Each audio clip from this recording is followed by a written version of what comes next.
Hello అండి, welcome to Vijaya channel. మా ఇంట్లో ప్రతిరోజు జొన్న రొట్టె, గోధుమ రొట్టె ఖచ్చితంగా ఉండాల్సిందే అనమాట. అదంతా ఒక ఎత్తు అయితే దానికోసం పిండి పట్టించుకొస్తాను చూడండి, అదొక ఎత్తు అనమాట.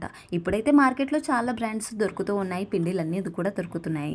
కానీ మా వాళ్ళకి అది నచ్చదనమాట. అందుకనేసి జొన్నలు, గోధుమలు తీసుకొచ్చి వాటిని క్లీన్ చేసి పట్టించుకొస్తూ ఉంటాను. ఒక్కొక్కసారి జొన్నలు, గోధుమలు ఊరు నుండే తీసుకొస్తామన్నమాట.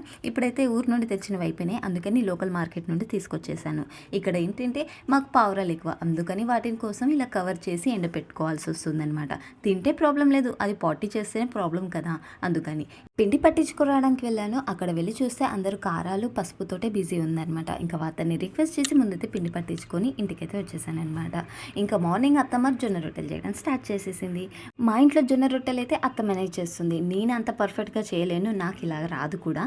అయితే మనం చేసే విధానం వేరేగా ఉంటుంది. అదేంటో నెక్స్ట్ టైం మీ అందరితో షేర్ చేసుకుంటాను. సో ఫైనల్లీ జొన్న రొట్టె ఒకటైతే రెడీ అయిపోయింది. ఇంకా దీంతో పాటు నేను మా మహారాష్ట్రన్ ట్రెడిషనల్ పిట్ల చేశాననమాట. పిట్లు, పాలకూర పప్పు. సో మీలో ఎంతమందికి జొన్న రొట్టెలు అంటే ఇష్టమో, మీ ఇంట్లో వాళ్ళు ఇలా చేస్తారా లేదా కామెంట్ చేయండి.